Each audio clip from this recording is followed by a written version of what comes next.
Hoje eu fiquei sabendo de uma notícia que não é recente, mas é importante a gente falar sobre esse tema, porque mesmo que a notícia não seja de hoje, o pensamento é atual e o papo que a gente precisa ter sobre isso já está passando da hora, né? A gente vai conversar sobre abortamento legal nesse vídeo. E eu quero conversar sobre o projeto de lei que foi aprovado em agosto de 2013 e a repercussão que teve e o que a CNBB falou sobre isso. Eu quero começar esse vídeo mostrando aqui a página 1 da seção 1 do Diário Oficial da União, 2 de agosto de 2013. Eu fui lá no site do governo, vou deixar os links aqui para que vocês vejam comigo o que está acontecendo.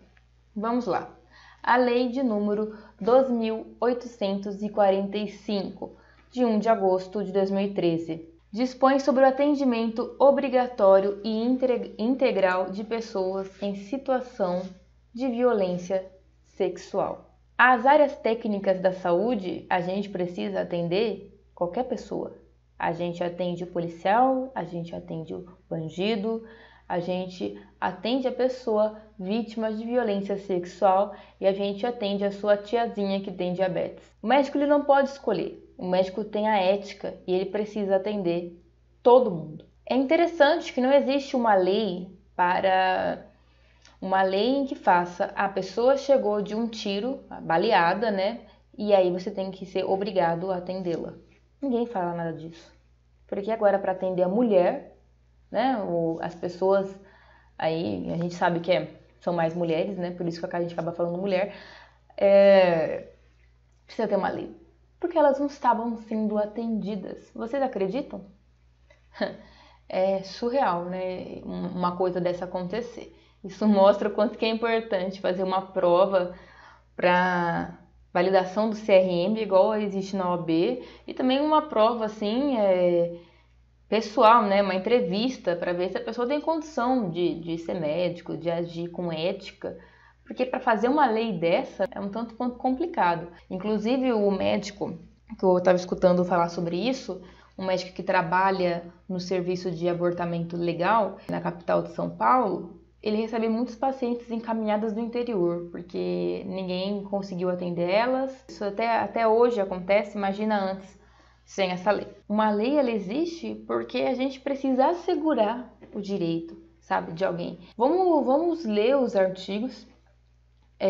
Aqui, o artigo 1 fala que os hospitais devem oferecer às vítimas de violência sexual atendimento emergencial, integral, multidisciplinar, visando o controle e o tratamento dos agravos físicos, psíquicos decorrente da violência sexual e encaminhando, se for o caso, aos serviços de assistência social. O artigo 2, ele considera violência sexual, para efeitos dessa lei, qualquer forma de atividade sexual não consentida. O artigo 3, o atendimento imediato obrigatório em todos os hospitais integrantes da rede SUS, compreende os seguintes serviços. Vocês estão vendo alguma coisa de errado até agora? Porque em nota a CNBB foi contra esse artigo 2, esse artigo 3, diagnóstico e tratamento das lesões físicas do aparelho genital e das demais áreas afetadas. Ou seja, a gente tem que ter uma lei para que a mulher não fique lá sangrando, fique com lesão. Ela precisa ser cuidada, ser amparada. Tudo bem que isso era feito, mas tudo isso aqui, ó, que tá aqui, é importante fazer em caso de violência sexual, tá certo? E a gente, infelizmente, parece que é surreal acreditar. Eu tô até agora inconformada que precisa ter uma lei para falar sobre isso, que precisa curar as lesões, amparo médico, psicológico, social, facilitação do registro da ocorrência, encaminhamento ao órgão da medicina legal e às delegacias especializadas, encaminhamento. Então veja só, gente, você acabou de ser atropelado ou você acabou de tomar um tiro. O que você faz? Eu vou lá na delegacia, vou fazer um BO contra o meu agressor, porque aí eu tenho a prova que eu tomei um tiro. Que imbecilidade! E por que a mulher se faz isso? A mulher tem todo o direito, acabou de sofrer uma agressão, sabe? Tá com ferida, ela precisa primeiro ir ao hospital. Então a gente tem que ter uma lei, tem que ter uma lei mesmo, porque se ninguém faz, alguém tem que fazer para assegurar. Primeira coisa, a mulher sofreu uma violência, ela tem a obrigação, ela tem o direito, e o Estado tem a obrigação de cuidar dela. Delegacia, boletim, vem depois. E se ela quiser, se ela tiver cabeça para ir atrás disso? Porque primeiro lugar é a saúde dela. Acabou. Ponto final. Quarto, profilaxia da gravidez. Alguma coisa nova? Porque essa profilaxia é até 72 horas, a pílula do dia seguinte, né? A mulher acabou de sofrer a violência, tem que dar profilaxia também para as ISTs. Lógico que o cara não vai colocar camisinha, ele não vai se preocupar. A última coisa que o agressor está se preocupando é com a saúde da mulher. E o agressor não está se preocupando com a saúde da mulher, a igreja não se preocupa com a saúde da mulher, ninguém se preocupa com a saúde da mulher. Eles acham que é uma gravidez indesejada, eles não entendem que é uma gravidez forçada. E é melhor ela já tomar o remedinho aqui, né, que é comprado em farmácia, do que depois ter que fazer o aborto legal, porque é legalizado, depois de mais tempo, não é mesmo? Então, qual que é como é que eu vou criticar algo que já existe? Aí eu fico todo bravinho, entendeu? Esfabrejando lá. Enfim, o que vai acontecer? A CNBB vai declarar uma nota. O que ela diz? Nova lei foi aprovada pelo Congresso com rápida tramitação, sem um adequado e necessário debate parlamentar e público. Como existe a natureza grave e complexa da matéria. Eu preciso ver, assim, aqui tá os nomes dos senhores, essas pessoas aqui, ó, médicos que atendem nesse serviço, eles são aqueles que vão lidar com a paciente que acabou de chegar ferida, traumatizada e que ainda pode ser forçada a criar um filho que ela não quis, forçada a uma maternidade, forçada a ter uma gravidez de quem agrediu ela, que muitas vezes pode ser da própria família. Ela não tem dinheiro muitas vezes para cuidar dela, como que ela vai colocar alguém no mundo? Enfim, ele não sabe o que ele está pedindo, porque é muito fácil para ele escrever num papelzinho e ditar regra para a sociedade e não estar ali olhando, lidando com essa situação. Eu não estou conseguindo entender, gente. É surreal. Olha isso daqui, sem um debate parlamentar e público. Existe debate público sobre se o paciente vai tomar azitromicina ou streptomicina para tuberculose? Existe um debate público para decidir quantos miligramas de diabetes, de insulina vai para quem tem diabetes X ou Y? Gente, isso aqui que foi feito esta lei só para assegurar que essa mulher seja atendida, entendeu? É algo técnico, ela precisa ser atendida, ela precisa tomar os cuidados, as profilaxias, acabou. Isso é um tema técnico, não é um debate público. Não importa o que a igreja ou que a tia Zezinha lá da esquina pensa, o que vai importar é que existe uma população que precisa de uma lei para assegurar os direitos dessa população.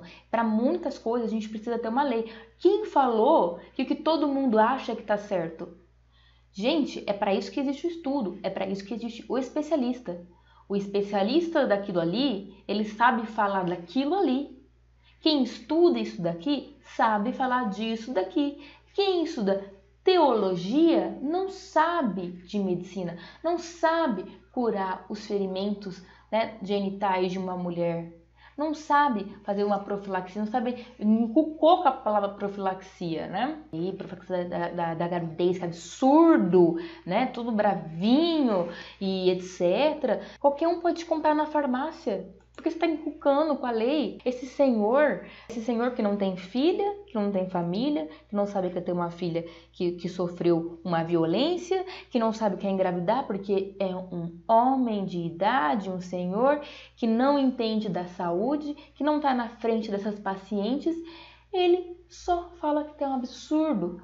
Ou seja, ele não ajuda. E eu quero falar isso para vocês. Tive muito contato dentro da Igreja Católica. Enfim, inclusive tinha seminaristas que eu conversei que falavam é um absurdo o que a Igreja faz. Ou seja, dentro da própria hierarquia da Igreja, muitos não concordam com as decisões, porque a Igreja, ela não fala para a mulher assim, olha, não aborte, entregue seu filho pra gente, que a gente cuida, que a gente tem instituições que a gente vai pagar, e a gente vai pagando ornamentação de ouro, né, e objetos de ouro, a gente vai fazer um lugar aí para cuidar dessas crianças, para evitar que elas sejam abortadas, então a gente cuida, a gente vai pagar todas as suas consultas médicas, seu pré-natal, as vacinas, tudo que for necessário, a gente vai ajudar você com apoio psicológico. Não, o que ela faz? Ela atrapalha os médicos, a igreja atrapalha a medicina e a igreja ainda fala, não, você está excomungada automaticamente, ou seja, excomunhão é mandar para o inferno. Isso é muito problemático, gente. O conservadorismo do Brasil é muito problemático. Eu vou ter que explicar, porque a ignorância também é muito grande das pessoas que assistem vídeos. Vou ter que explicar aqui o seguinte, não importa a sua religião para o médico, a gente vai tratar de você independentemente do que você seja. A saúde não é só física, né? Ela é mental, ela é tudo. Então a religião, para a maior parte dos brasileiros, ajuda na saúde mental. Ótimo. Se não ajuda você, se a religião para você é um problema, não vá, faça aquilo que te faça bem. Te faz bem a religião? Continue. Não me importa se você é ateu, se você é isso, se você é aquilo. Todo mundo é tratado igual. Não me importa, eu não me importo se alguém é católico ou não, porque existe uma ética médica. Assim como a medicina não se importa se você é isso ou isso ou aquilo, vai te tratar igual, a gente espera que na nossa área ninguém meta a colher e ninguém fale bobagens e ninguém atrapalhe a medicina de ajudar o ser humano, de ajudar no processo de cura. Às vezes não dá para curar uma doença, às vezes não dá para curar uma ferida, mas pelo menos amenizar a dor, coisa que as religiões cristãs deveriam aprender com Jesus, que também falava de amor ao próximo, de se colocar no lugar dos outros, né? E não sou só eu que falo sobre isso. Um dos melhores médicos do Brasil, e eu acho que o maior responsável pela divulgação de temas médicos, que é o Drauzio, ele mesmo já abordou esse tema inúmeras vezes. Ele já falou que a igreja vai se arrepender muito do que ela faz contra a saúde. Assim como ela se arrependeu depois de uns 400 anos, né, do que ela fez com Galileu, ela vai se arrepender de dizer tanto a favor da vida e ser contra o uso da camisinha. Ela é a favor da vida, mas defende não usar a camisinha, deixar aumentar os casos de AIDS, que é uma doença que pode proliferar os casos de HIV, que podem levar a AIDS e matar muita gente. Então, a gente está tendo um aumento do número de doenças sexualmente transmissíveis, e isso é um problema muito grande na África, muita gente está morrendo por AIDS, e você proibir esse tipo de coisa é você não ser a favor da vida.